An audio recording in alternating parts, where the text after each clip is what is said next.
Have you ever been treated like you were invisible? Standing in a place where you had every right to be. That feeling of being stripped bare by a condescending smile in front of everyone. The chill of a look that tries to push you out of a space you paid to belong to. If you've ever felt that, then you'll understand exactly how Ezekiel Ward felt that morning. It was a morning at Manhattan Skyport. Ezekiel, a black man in a simple shirt, stepped into the first-class cabin with a fully paid ticket, but with just one glance. A flight attendant blocked his path as if stopping an intruder. "Sir, you must have booked the wrong seat. This area is for special passengers." The crowd around him stared like he was a joke, a few sneers, a couple of whispered laughs. The man didn't respond. He didn't argue. He stayed silent. But sometimes, silence is the most terrifying thing of all. Because they didn't know that the man they were trying to dismiss was the very hand holding the fate of the entire airline. And just 8 minutes later, the wheels stopped rolling. The sky stood still. The entire flight was grounded. The whole system stunned when they discovered the man they had disrespected was the one with the power to shut everything down instantly. This isn't just a story about a first-class seat. This is a story about dignity, about quiet power, and about how one man, diminished in public, made an entire system bow its head. If you've ever felt the sting of being reduced like that, hit like, share, and subscribe because you're about to hear a story of turning the tables, one you'll never forget. Morning at Manhattan Skyport felt like a stirred-up beehive. The screech of suitcase wheels against tile, the cold, mechanical voices of gate announcements, the smell of coffee mixing with expensive perfume, and the sweat of people in a rush. Everything was urgent, everything was loud, but one thing was easy to see, the eyes of those who felt they belonged, and the eyes of those constantly reminded they did not. Ezekiel Ward, or Zeke, as his friends called him, stood there, in the sea of people, a faded but neatly pressed gray shirt, simple khaki pants, worn leather shoes that had traveled far. In a place where tailored suits and designer luggage were passports to respect, he blended in so well that no one wanted to look twice. And that was the problem. He walked up to the first-class counter, placed his ticket on the desk. A young flight attendant with bright red lipstick glanced at the ticket, then at him, from head to toe. That look said everything without words. "You don't belong here." "Sir, you must have booked the wrong class." Her voice was cold, not loud, but loud enough for others to hear. A few heads turned, a few smirks followed, someone even chuckled under their breath. Zeke stared at her. He didn't speak. He didn't argue. He didn't explain. Just a moment of silence. Not the silence of surrender, but the silence of a man who'd seen that look too many times, and knew he didn't have to prove himself. That silence made the attendant blink, unsure what to do. She finally returned his ticket and repeated, like a machine, "This area is for special passengers. Sir, please return to the economy counter." Still no reaction. Zeke took his ticket, folded it carefully, turned and walked away without a word. He left the first-class counter so quietly. No one imagined that in just a few minutes, the people laughing at him would choke on their laughter. Because sometimes, the one who seems the smallest is the one who can make the whole sky stand still. The sound of his shoes tapping against the floor was soft but sharp, each step measured. Behind him, whispers rippled like waves. A gray-haired man lowered his newspaper, muttering to his wife, "Everyone wants to be important these days." A young man in a hoodie sneered, "Know your place." The flight attendant whispered to her colleague, probably bought an economy ticket and tried to sneak in with the rich. None of this was new to Zeke. These comments were old scars layered over time. He was used to being judged by the clothes he wore, by the way he walked, by the color of his skin. It felt like the time, At 25, when he walked into his first shareholders meeting at his old company, the security guard stopped him at the lobby. Deliveries go through the back. He had to pull out his appointment letter to prove he was the new director. That day, he learned something bitter. To many people, a black man in plain clothes could never be the one in charge. Zeke sighed. Not the sigh of a humiliated man, but the sigh of someone who knew that after all these years, little had changed. These people didn't know him, didn't care. All they saw was a figure out of place in a shiny airport, and decided he didn't deserve the ticket in his hand. He stopped at a cafe near the gate, chose a small table in the corner. From there, he had a perfect view of the first-class counter. He placed the ticket on the table neatly, like a chess piece on a board, and ordered an espresso. When the server brought it over, Zeke nodded in thanks. His eyes never left the counter where those laughs had just echoed. He checked his watch, 8:37 a.m. A silver watch, with a lightly scratched glass edge, not for showing off, but custom-made, the kind only a careful eye would recognize. His gaze lingered on the second hand, then another quiet sigh, a sigh like the end of a chapter he'd read too many times. To them, he was just an annoying passenger, but in a few minutes, those faces whispering behind his back would change completely. And this time, he wouldn't need to say a word. Because some battles are won in silence. Zeke sat still for a long moment, letting the bitterness of his espresso sink in. He didn't look rushed. He didn't look angry. To a passerby, he was just another traveler killing time before his flight. But inside, different gears were turning. He took out his phone. His fingers typed with the ease of habit. 3 short words, code black, 8 minutes. No explanation, no details, message sent. Phone back on the table, the motion quiet, deliberate, like dropping a stone into still water. Outside, the world kept its busy rhythm. First-class passengers chatted about upcoming business trips, showing off contracts and vacations. The attendants at the counter kept checking tickets, using the same scanning eyes they'd used on him, sorting, judging, deciding who belonged and who didn't. Zeke watched it all in silence. He didn't feel the anger he once did in his younger days. Anger used to be his instinct, but now it was a waste of energy. What he'd learned, through deals, boardrooms, and those same condescending stares, was this: silence often echoes louder than a shout. He inhaled deeply, as if setting the stage for a play. The minute hand ticked forward. He checked his watch again. 7 minutes left. Just 7 more minutes. And this airport would understand the true weight of the man they'd dismissed. He didn't imagine the coming scene with glee, but he didn't suppress it either. Some lessons have to be taught in a way no one forgets.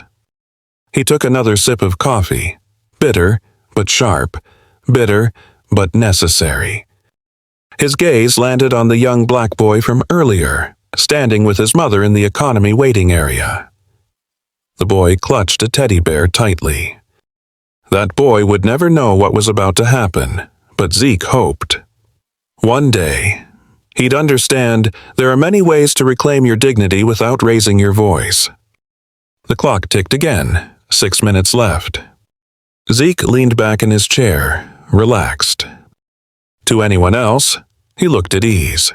But in truth, he was waiting for the first act of a play he had written himself. Because in just a few minutes, the people who laughed at him would learn they were only extras in a game, run by a man they couldn't begin to understand. Probably just trying to show off. The voice came from the first-class counter, loud enough for everyone nearby to hear, yet soft enough to pretend it wasn't meant for anyone in particular. Another voice chimed in, half laughing, half sneering. Just because you can buy a first-class ticket doesn't mean you're first class. The way you dress says it all.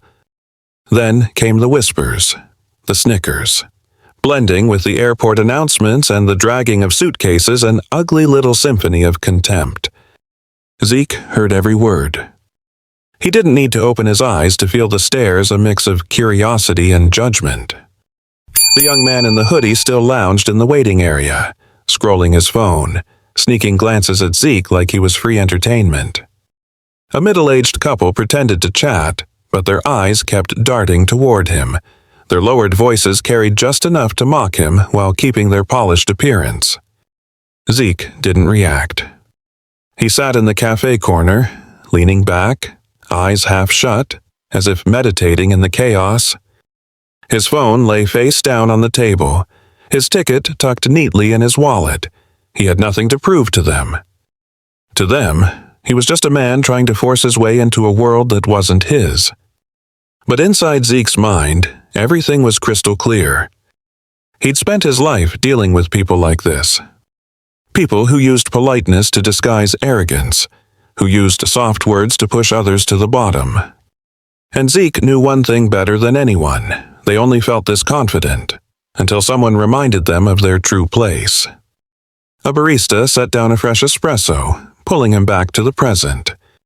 Zeke opened his eyes, gave a slight nod of thanks, glanced at his watch. The minute hand crept forward, teasing him. 7 minutes. He let out a long breath, not the sigh of a tired man, but of someone about to close a game he'd already won. Those people laughing at him? They didn't know they were just playing bit parts in a show Zeke had written. And he never stepped on stage until the timing was perfect. Because in just a few minutes, they'd learn who was really pulling the strings. Zeke closed his eyes again. Not to avoid their stares, but to walk backward through the years. To the scars that first carved themselves into memory. He remembered that day. An elementary school in the suburbs. 10-year-old Ezekiel Ward stood at the front of the classroom, worn-down shoes on his feet. The teacher called him outside, voice soft. "You should go home. Ezekiel, today's lesson is for the parents." It sounded gentle, but he knew what it really meant. You don't belong here. You don't come from the right kind of family. The boy didn't cry. He packed his notebook, walked across the playground under the weight of those curious stares. And that feeling, that sting of being pushed out of a place he was supposed to belong, burned into him. That day, Zeke learned the world will always have people who wear polite masks, while quietly putting you in your place. Now, sitting in this airport, he felt the same lesson playing out again. Only this time, the boy had grown into a man with enough power to decide the fate of those looking down on him. And yet, that truth didn't make him want revenge. It only made him reflect. These people had never learned that not everyone dressed simply is weak, and not all power needs to shout to be real. Zeke opened his eyes. Across from him, in the economy waiting area, a young black boy, maybe 8 or 9, stared at him. The boy clutched a teddy bear to his chest, wide-eyed, curious. That look said what words couldn't. Why aren't you saying anything? Why are you letting them treat you like that? Zeke gave a faint smile. Not to answer the boy, but to reassure himself. You don't always have to react the way they expect. Someday, that boy would understand. There are ways to hold on to dignity without shouting, without fighting, and sometimes, the strongest way is to let silence do the work. He set the espresso down, straightened in his chair. The game was still on. And soon, everyone, the flight attendant at the first-class counter, the ones laughing behind his back, would witness an ending far beyond their imagination. Because sometimes, the loudest response isn't in what you say, it's in what you do that makes the whole world stop. Zeke lifted his espresso, brought it near his lips, but didn't drink. He let the steam rise into his face, savoring the ritual more than the coffee. Then whispered, just for himself, let's see who waits for who. Not a challenge. A private monologue. A statement to himself. But if anyone overheard, it would send a chill down their spine. There was no anger in his tone, no urgency. Only the calm of someone who already knew the ending. He leaned back, eyes drifting lazily toward the first-class counter where the Snickers still floated in the air. To them, he was a passing amusement. But they didn't know. Every second they laughed. The clock was ticking toward an irreversible moment. 7 minutes. In Zeke's head, the clock wasn't ticking. It was pounding. Like war drums. 6 minutes. His gaze fell on the flight attendant, the one who blocked him earlier. She leaned toward her colleague, smiling with the ease of someone who believed she'd done her job well. Zeke almost laughed. Not out of joy, but the ironic kind of laugh for a performance so convincing, by someone who didn't even know where the real stage was. His eyes scanned the passengers who had gossiped about him. The gray-haired man still read his paper, occasionally glancing toward the cafe, probably waiting to see how the show-off would react. The young man in the hoodie now wore headphones, nodding to music, but still stealing glances at Zeke. They were waiting for him to snap, waiting for him to give them a reason to whisper, "See, we knew it." Zeke inhaled deeply. He had no intention of giving them that. Because this play wasn't written for them. It was written for him. For them to feel how small they really were when the curtain dropped. He closed his eyes. 5 minutes. Just 5 minutes more, and every person who thought they held the power would know what it feels like to be pulled off their stage. Because soon, they'd learn. The quiet one in the corner isn't always the one enduring. Sometimes, he's the one deciding when the show ends. The espresso on the table had gone cold, but Zeke still sipped it, as if time moved on his command. The cafe sat right beside the boarding area, close enough for him to watch every move at the first-class counter, far enough to keep himself apart. From here, he was an audience member, watching the play he had quietly staged. Outside, the world spun at its usual pace. A group of business travelers in tailored suits typed away on their laptops, rushing to finish last-minute emails before takeoff. A middle-aged woman retouched her makeup, eyes darting anxiously to the flight schedule. The PA voice came over the speakers. "Attention, passengers on North Wing Flight 427. Please prepare for boarding." At the first-class counter, staff began checking names. Rolling suitcases scraped against the floor. They called each passenger by name, plastering on polite smiles, then gestured them down the small strip of red carpet leading to the plane. Each name spoken was like a passport, a ticket to a world they believed was separate. Zeke watched with unusual patience. He studied the joy in passengers' faces as their names were called, the way the attendants bowed just so, the faint carelessness in the smiles of the same people who had humiliated him minutes ago. Everything ran exactly as he had pictured it, a busy, confident machine, unaware it was about to stop. He set his cup down, checked his watch. The minute hand ticked forward, 6 minutes left. The moment he'd prepared for was coming. Zeke thought back to the boardrooms, watching people who underestimated him proudly pitch plans they thought he couldn't understand. He had stayed silent until the walls came down, and they finally saw him in the seat that decided their futures. This felt the same. This airport, these people, all playing roles they thought belonged to them. He tilted his head slightly, savoring the scene. Every move he made was no longer that of a humiliated passenger. It was the calm posture of a man waiting for the curtain to fall.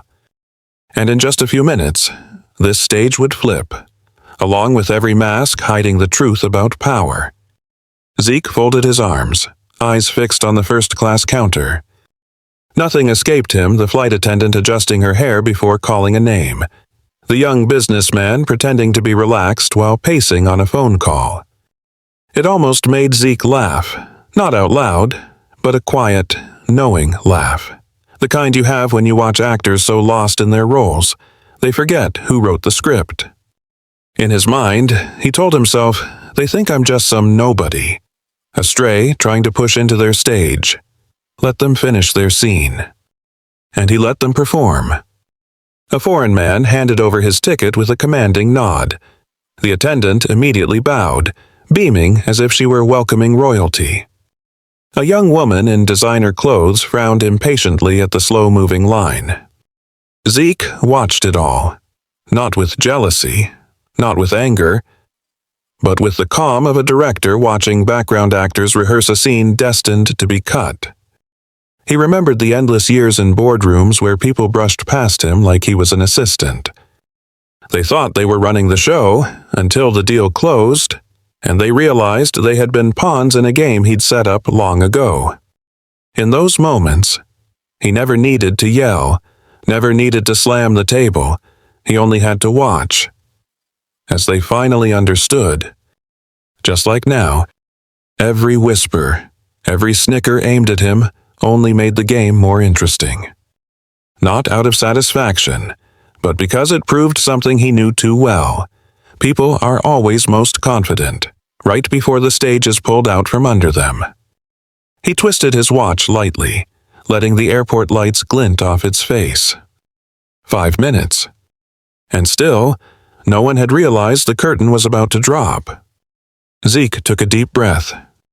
This wasn't revenge. It wasn't personal. This was a lesson. For a machine that had been running so long, it forgot the silent gears that could stop it cold. He told himself, let them enjoy their roles one last time. Because soon, they'd realize. This stage was never theirs. And the man in the corner of the cafe was the one who wrote the script. The minute hand crawled, like a player deliberately stalling to test the patience of the others. 1 minute. Just one more. Zeke picked up his espresso, swirled the dark liquid in the cup, as if preparing to close a long rehearsal. Then it came. The airport speakers crackled to life. This time, the voice wasn't steady and polite. It was tense, urgent. Attention, North Wing Flight 427 has been suspended. All passengers and staff, please remain in place and await further instructions. It took a few seconds for anyone to understand. Then chaos erupted. Shouts, ringing phones, the pounding of hurried footsteps. An ugly symphony of panic. Some passengers jumped up, demanding answers. The flight attendant at the first-class counter, the one who had smirked at him earlier, now fumbled with her phone, her face paling by the second. Zeke didn't look at them. He raised his cup, took a slow sip, as if nothing special had happened. To others, it was a crisis. To him, it was just the first domino in a chain reaction he had set in motion. Outside the cafe, the chaos grew. A man in a suit shouted for a manager. A young woman snapped a photo of the alert on the screen, posting it online with the caption, "What on earth is happening at this airport?" The air buzzed with whispers, speculation, fear. Zeke leaned back in his chair. No rush. No words. Watching the confidence drain from faces that had only minutes ago believed they were at the top of an invisible hierarchy. He knew this moment would burn itself into them. The feeling of being pulled out of their safe place. The confusion. The loss of control. The feeling he had lived with his whole life. And now, with a single message, he had handed it back to the very people who once made him feel that way. He set his cup down. Eyes on the crowd. Not a word, not a signal. But now, everything revolved around him. Because with one cold announcement, the machine they thought was untouchable had come to a halt. And they didn't yet know. The man who stopped it all was sitting quietly in the corner of a cafe, finishing the last sip of his coffee. Everything happened in minutes, but felt like hours. Just moments ago, the airport buzzed with its usual rhythm. Now, that rhythm was replaced by chaos. Shouts from angry passengers, endless announcements of delays. Phones ringing non-stop, desperate voices searching for answers. Near the North Wing 427 gate, a woman shouted, "What is going on? I need to be in Chicago this afternoon." Her voice cracked, blending with the chorus of complaints echoing across the terminal. A group of business travelers frantically made calls, trying to rearrange their schedules. Each call ended with frustrated headshakes. On the large screen above the boarding area, red alerts flashed like an unwanted refrain. Delayed, delayed, delayed. Not just Flight 427. Multiple Northwing flights were now suspended. The lead flight attendant, the one who confidently enforced first-class rules on Zeke, now fumbled with her phone. She called manager after manager. Each call met with a cold, endless dial tone. Sweat smeared her makeup. Her gestures grew sharper, more frantic. She wasn't the poised representative of an airline anymore. She was just another lost person, grasping for answers in the middle of a crisis. Another staff member ran over and whispered in her ear. They exchanged wide-eyed stares. No one had been warned. No emergency protocol had been shared. Only a sudden order from somewhere very high up slicing through the system like a blade. In that moment, the terminal felt like a massive train screeching to a halt.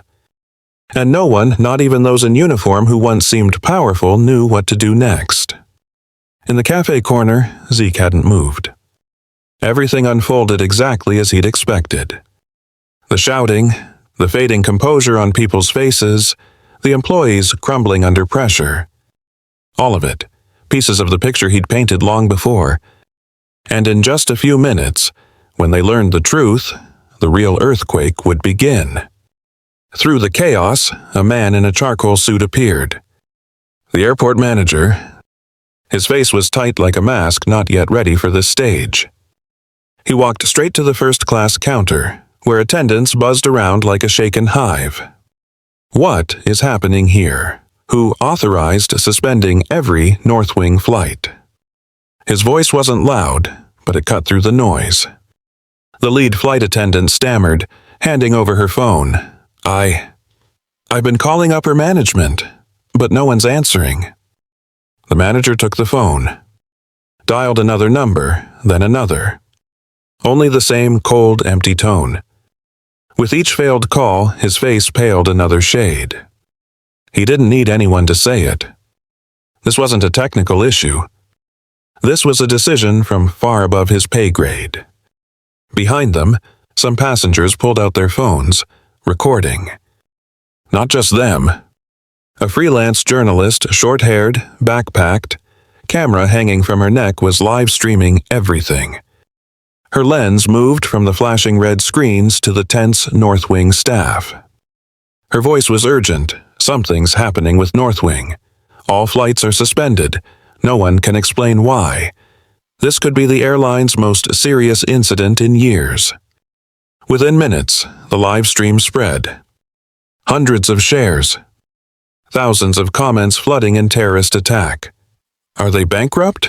If Northwing's collapsing, it's over. Social media caught fire, pulling people outside the airport straight into the chaos. The manager felt that pressure. He scanned the area. First-class passengers, VIPs, used to being treated like royalty, were now filming, snapping photos, calling the press. It was spiraling out of control. And Zeke. He still sat in his cafe corner, leaning back, watching like a director at the climax of his own film. He saw the fear in the manager's eyes, the panic in those who once thought their uniforms and titles made them untouchable. Just minutes ago, these people were the ones giving orders. Now, they were pawns, waiting for the next invisible hand to move them. And that hand, though they didn't know it, was sitting just a few yards away. Calm. Patient. Like this game had only just begun. The noise began to fade. Not into peace, but into a heavy, smoldering silence.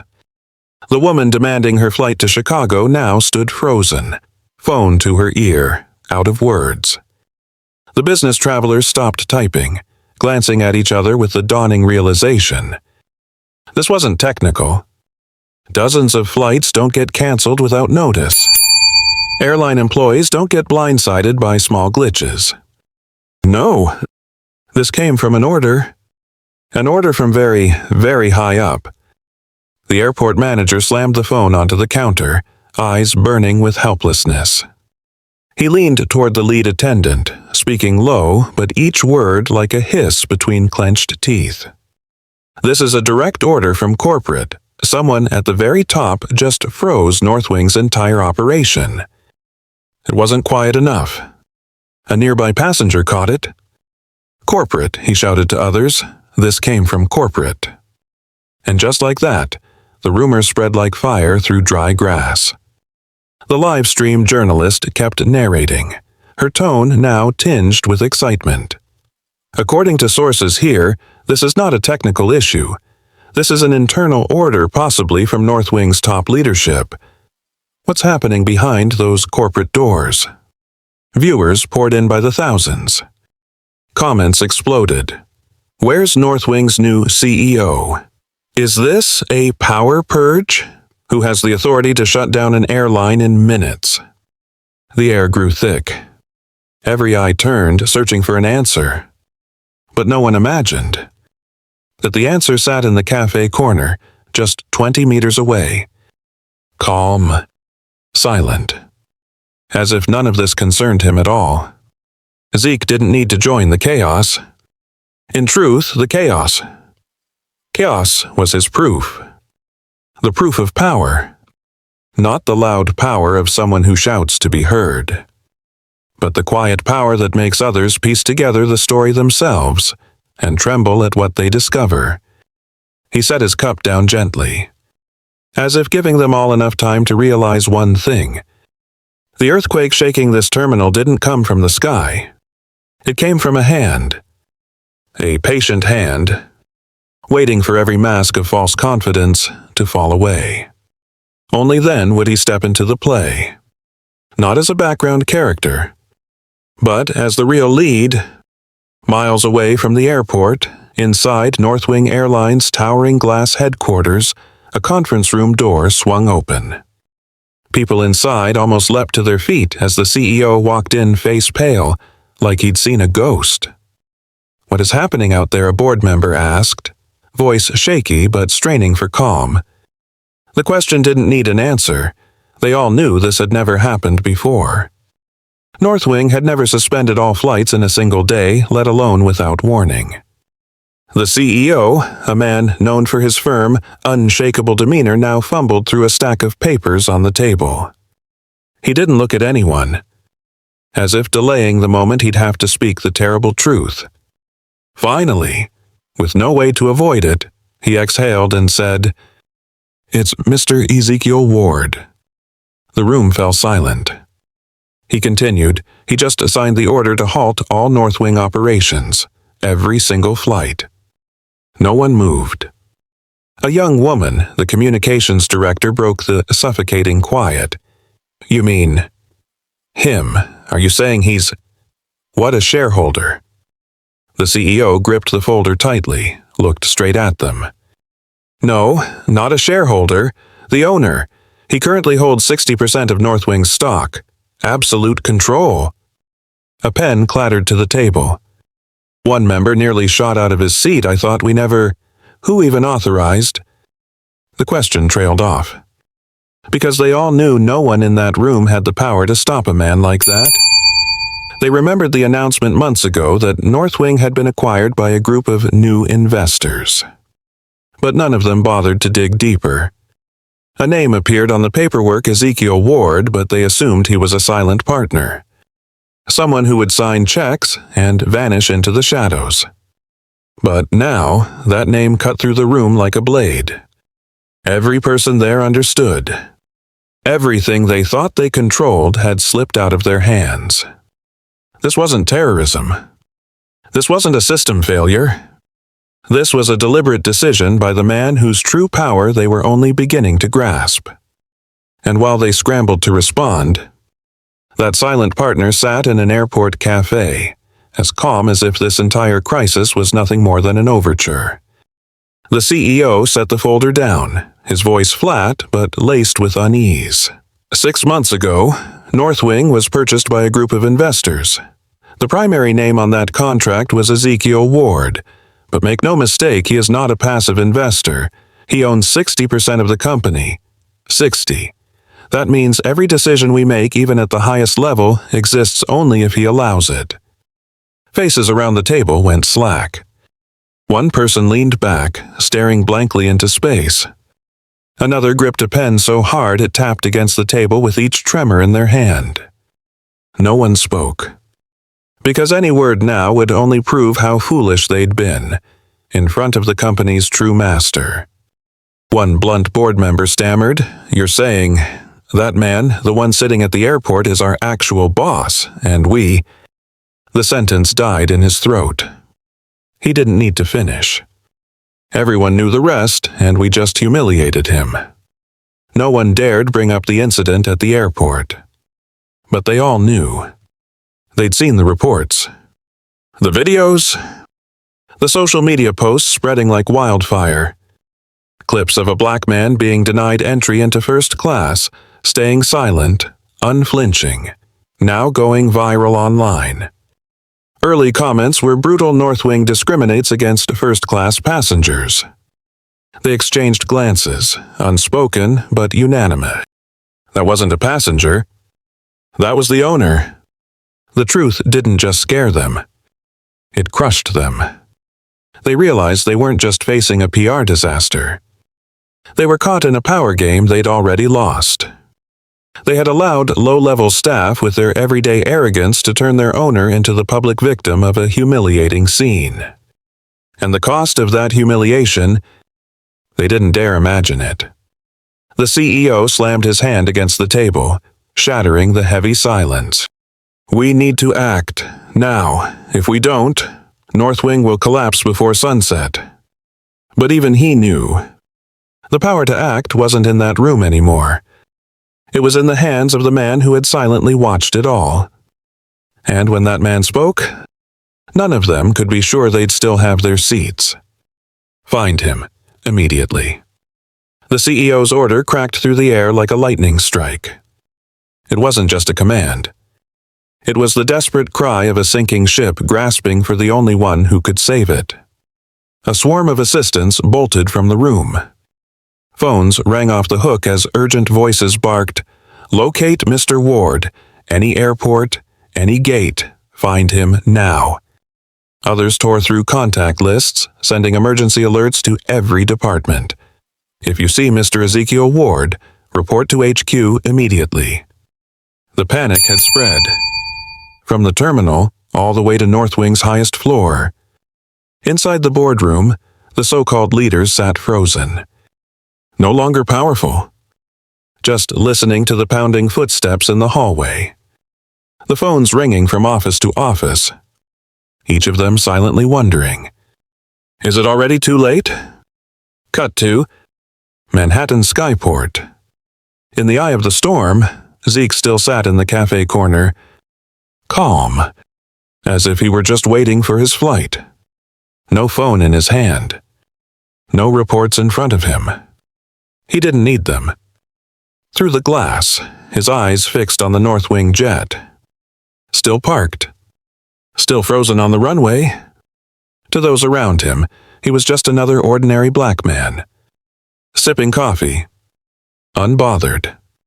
But in reality, every movement outside, from the grounded planes to the frantic calls echoing through HQ, traced back to one silent decision he'd made. A passenger stomped by, yelling, "Who has the power to shut down an entire airline?" Zeke heard him, but didn't turn. His lips curved into a faint, unreadable smile. Not gloating, but like a man who knew the answer to that question, would soon be revealed in a way no one expected. Less than 20 miles apart. One world, a panicked boardroom scrambling to undo its own failure. Another, a quiet airport cafe, where the man at the center of it all sat like an audience member enjoying the play he'd written. And when the door between those two worlds finally opened, no one would ever dare call him just another passenger again. Footsteps echoed down the hallway leading into the cafe. Two figures appeared. A man in a gray suit, his face ashen, trying to mask the panic beneath his stern expression. And just behind him, the lead flight attendant. Her high heels clicked against the floor, each step adding another beat to the thick, suffocating tension. The man was a senior airport manager. He'd just received the order from headquarters to find Mr. Ward immediately. He wasn't looking for a shareholder. He was looking for an owner. And the way he approached Zeke quietly, deliberately, without drawing attention was like a man stumbling out of a nightmare, finally seeing a light. As for the flight attendant, her composure was gone. The makeup on her face couldn't hide her swollen, tear-reddened eyes. She stepped up to Zeke's table, hands trembling, voice breaking. I'm sorry, sir. I didn't know you were... She couldn't finish. No one needed her to. They all knew the end of that sentence. I didn't know you were the owner. Zeke lifted his head. His calm, steady gaze looked as if he'd just awoken from a peaceful nap, not as if the storm of chaos outside was all because of him. He set down his espresso, folded his hands on the table, and silently looked at the two people shaking before him. The senior manager cleared his throat, trying to collect himself. Mr. Ward, we sincerely apologize for what happened. It was a mistake, an unforgivable one. He glanced at the flight attendant, signaling her to speak. But she couldn't. She kept her head bowed, tears dripping onto the polished floor. The scene was surreal. Just hours ago, these were the people who decided who was worthy of stepping into first class and who would be pushed aside. Now, they weren't in control. They were standing before a man whose single word could decide their careers, even their futures. Zeke said nothing. His silence was a mirror, forcing them to see themselves, their arrogance, their casual dehumanization, and the collapse of those masks they'd worn for so long. And just when they thought they'd hit rock bottom, Zeke prepared to dig deeper. He leaned back in his chair, hands still folded, eyes locked on the two trembling figures in front of him. No shouting, no table slamming, nothing they could predict. And that calmness, that unshakable stillness was the most terrifying part. The manager swallowed hard, forcing out words. Mr. Ward, if there's anything we can do to make this right, we're prepared to do it. Please, give us a chance. Zeke tilted his head slightly, fixing his gaze on the flight attendant. She didn't dare look up. Her hands were clasped so tightly her knuckles had turned white. He let the silence stretch, letting it choke the air. Then, finally, he spoke. I don't care about your apology to me. They froze, unsure how to respond. Zeke continued. I want to see you apologize to every black passenger who's ever been treated the way I was. Not just here, on every flight before this.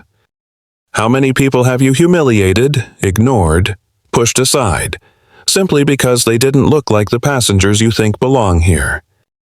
Did they ever get an apology? The words pierced the quiet like a blade. The flight attendant began to sob. The manager turned his face away but couldn't hide the shame burning across it. Zeke pressed on. You think this is just a personal incident, a PR crisis to contain? No. This is how you run your system.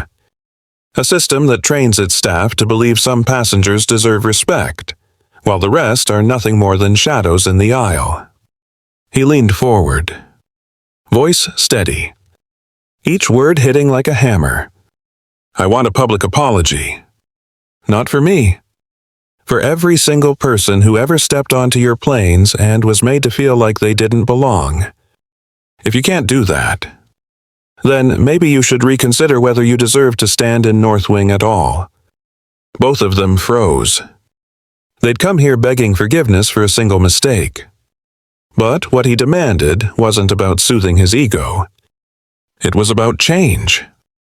The kind of change they'd never dared to imagine. And in that moment, they understood. This wasn't about a first-class seat. It was about who really gets to define a person's dignity. The cafe felt like it might burst under the weight of the silence. Even the chaotic noise of the airport outside seemed to stop at the glass door, leaving this space sealed off like a courtroom waiting for judgment. The manager bowed his head, his fists clenched until his knuckles turned white. The flight attendant stood shaking, tears streaming, too afraid to wipe them away, knowing any small gesture could be seen as an excuse. Zeke sat perfectly still. He didn't need to move. His silence was enough a mirror forcing them to confront the truth, that the standards they clung to were nothing more than excuses to justify discrimination. And now that mirror left them exposed, stripped, small, afraid. He didn't yell, didn't insult, because Zeke knew. Shouting only makes people defend themselves, but silence. Silence forces them to face who they really are. A server quietly placed a freshwater carafe on the table, trying to avoid their eyes. A small, almost forgotten gesture, a reminder that the outside world kept moving, while this space remained frozen in judgment.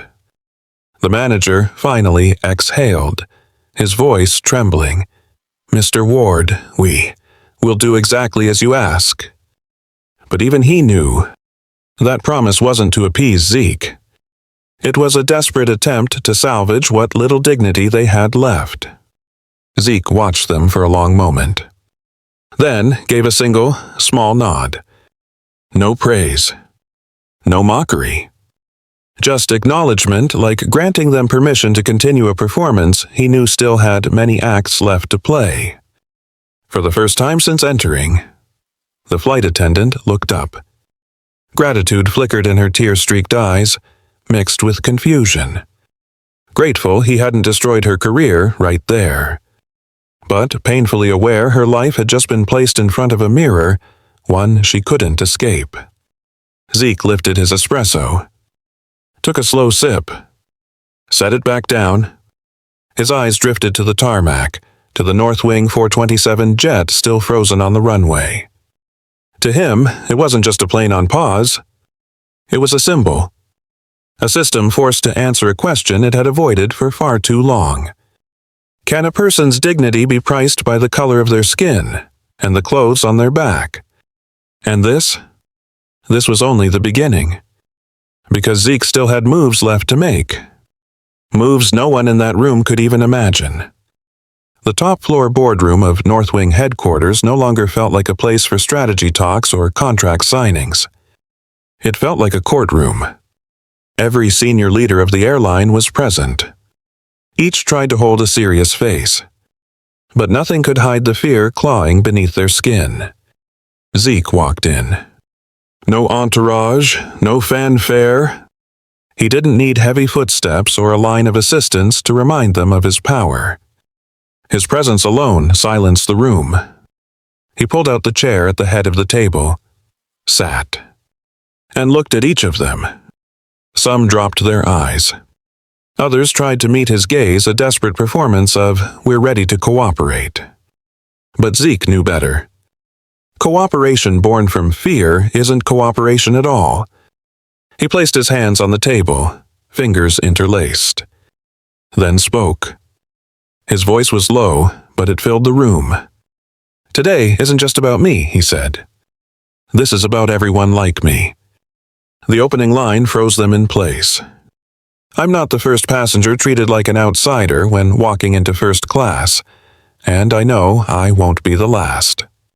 But here's the truth, those people, they don't have the power to make you listen.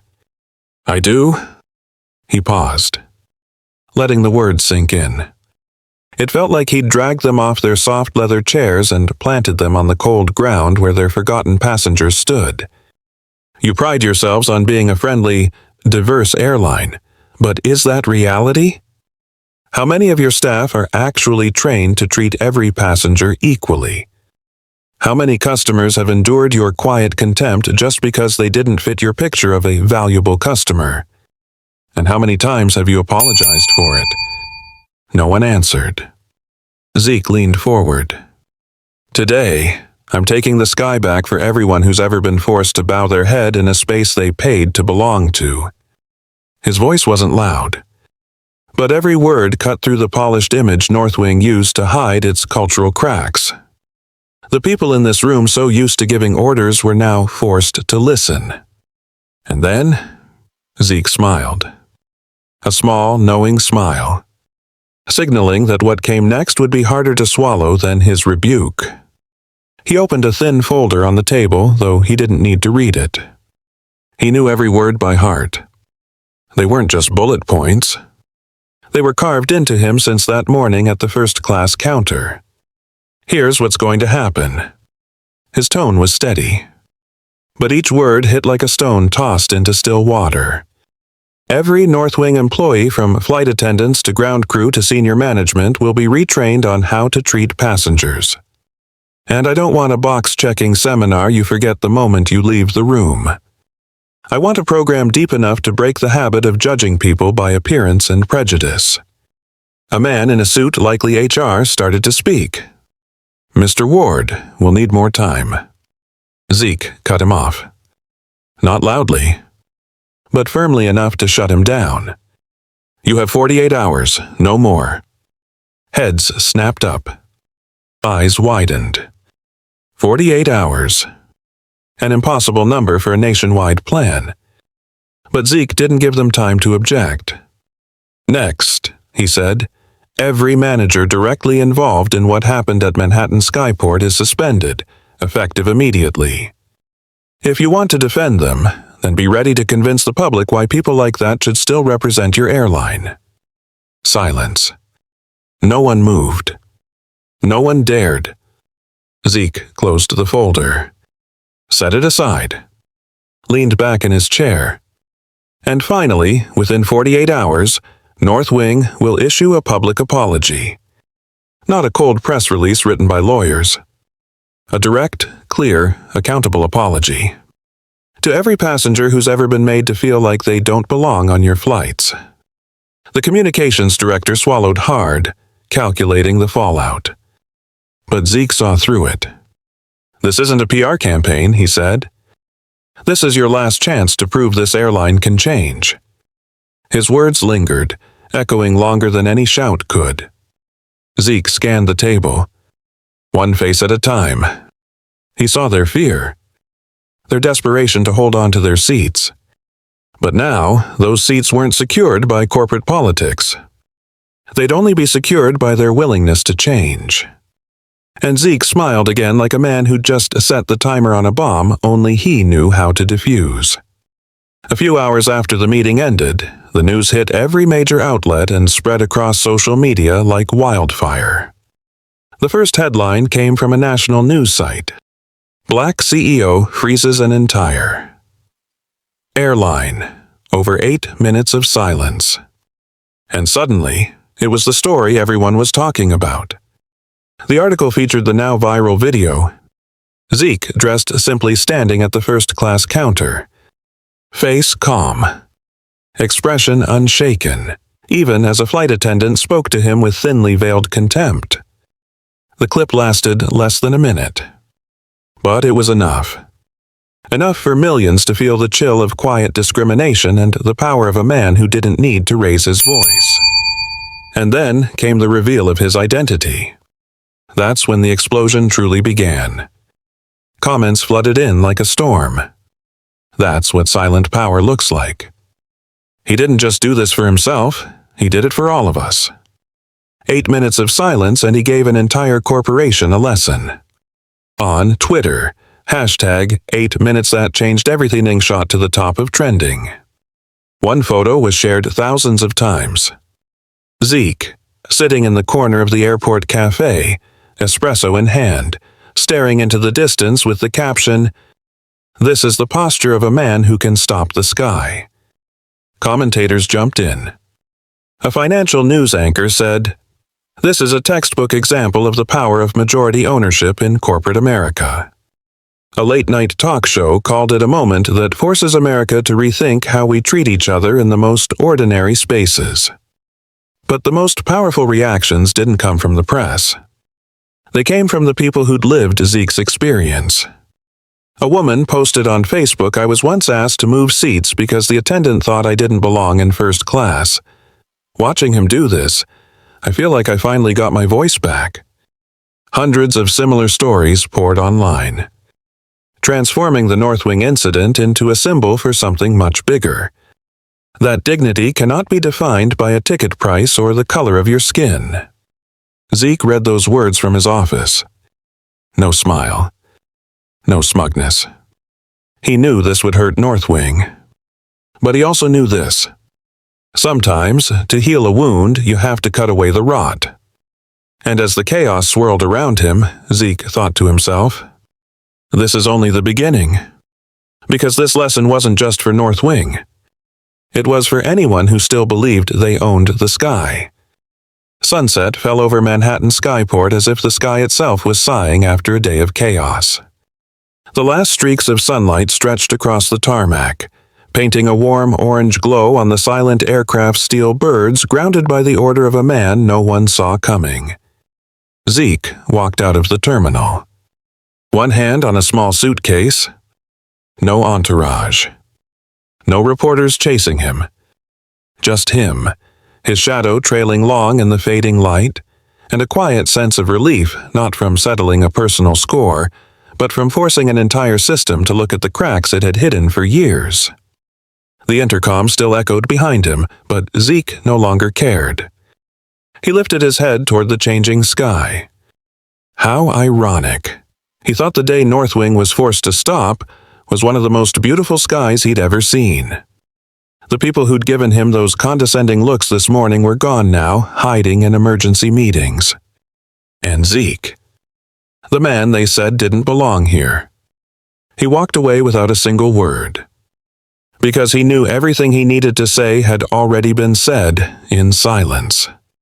At the edge of the parking lot, he paused. Looked back at the planes, still frozen like an unfinished painting.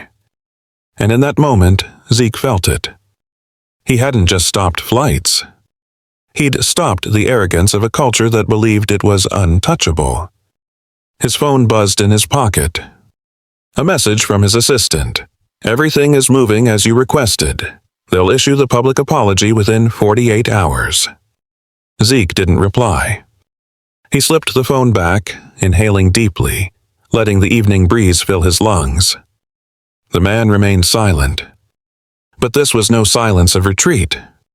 It was the silence of someone who knew he'd just changed the game without ever having to shout to be heard. And Zeke knew. This was only chapter 1 of a story the world would keep talking about. He had just stepped off the curb when he heard the sound of small footsteps behind him. Turning, he saw the little black boy he'd noticed that morning still clutching his stuffed bear, wide-eyed with curiosity. His mother hurried behind, apologizing. "I'm so sorry. Come on, let's go." But the boy stood his ground, took a deep breath, and asked, "Mister, why didn't you argue with them?" The question hit Zeke like a memory. For a moment, he saw himself at 10 years old Ezekiel, standing outside his classroom when the teacher told him he didn't look like he belonged here. The same eyes. Confused, searching for an answer. Zeke crouched to meet the boy's gaze. Set his suitcase aside. Placed a hand on the boy's shoulder.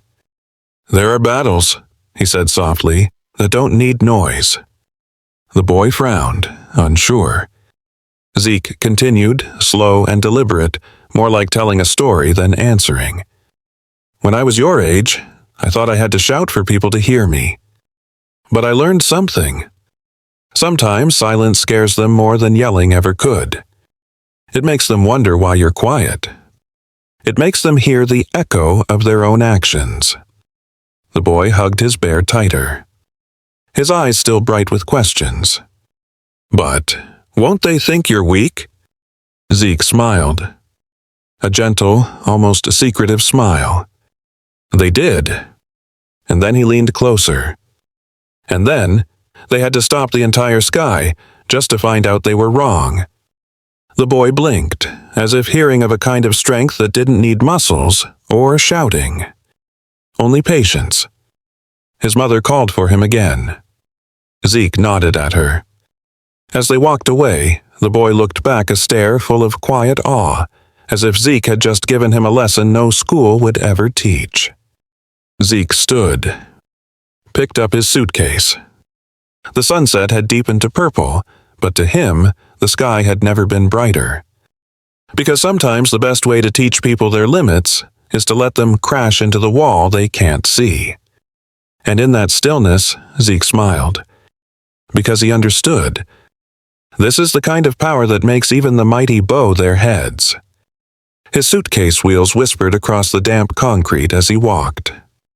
The last streaks of daylight stretched along, pulling his shadow across the ground, tying together his past, his present, and all the battles still to come.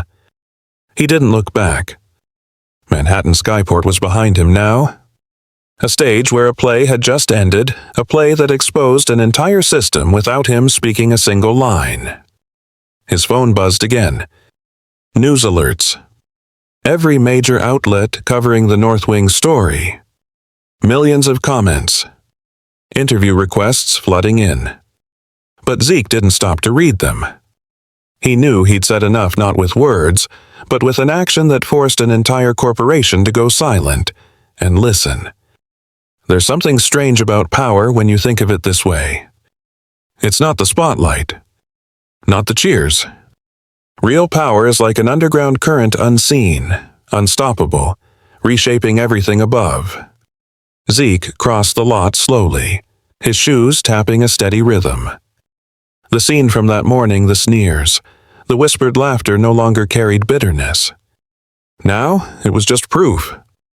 Proof that some people can only learn a lesson in the same language they use to judge others. Silence. He stopped for a moment. Looked up at the sky, now a deep purple. Maybe the world needed more days like this. Days when the smallest-looking person reminds the system that dignity can't be bought, and it can't be priced. Zeke kept walking. No words for the press. No bold statements for social media. He didn't need them. The people who once dismissed him would speak for him in their emergency meetings, in their public apologies, and in the cautious way they'd say his name from now on. Ezekiel Ward. And so, beneath the purple twilight, he disappeared into the crowd, just another ordinary man. But those who understood would know. True power doesn't need to shout. It only needs to stand still and make everyone else go quiet. If this story touched your heart, make sure to like, share, and subscribe. Every click helps us bring more powerful stories of empathy, justice, and silent strength to life. Your support is what fuels this journey. Let's keep standing together and rising higher, one story at a time. Stay safe and inspired.